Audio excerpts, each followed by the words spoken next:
এভারকেয়ার হাসপাতালের সামনে আছেন আমাদের সহকর্মী সুমাইয়া ঐশী। আমরা তার কাছে যাচ্ছি। ঐশী, সবাই আসলে এটাই জানতে চায় খালেদা জিয়ার শারীরিক অবস্থা সম্পর্কে নতুন কোনো তথ্য আছে কিনা, নাকি অপরিবর্তিতই আছে?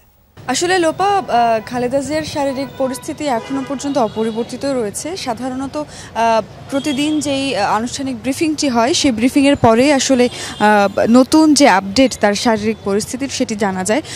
সেই ব্রিফিংটি আসলে এখনও শুরু হয়নি, ফলে এখন একদম লেটেস্ট তার শারীরিক পরিস্থিতি কি পরিবর্তন হলো কিনা বা কিছুটা তিনি সুস্থ হলেন কিনা সেই বিষয়টি এখনও পর্যন্ত আসলে জানা সম্ভব হয়নি। যতদূর আমরা জানতে পেরেছি, তার আপনি যেমনটি একটু আগেও বললেন যে কিছু কিছু পরীক্ষা নিরীক্ষার রিপোর্ট ফলাফল মোটামুটি স্বাভাবিক আসছে, তবে এটি কিন্তু কোনোভাবেই ঝুঁকি মুক্ত কিংবা স্থিতিশীলতা, তার শারীরিক পরিস্থিতির উন্নতি হয়েছে উল্লেখযোগ্য হারে তেমনটি বলা যাবে না।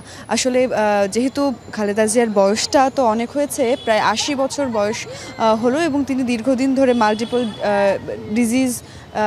ডিজিজে ভুগছেন, অর্থাৎ বিভিন্ন শারীরিক জটিলতায় দীর্ঘদিন ধরে তিনি ভুগছেন।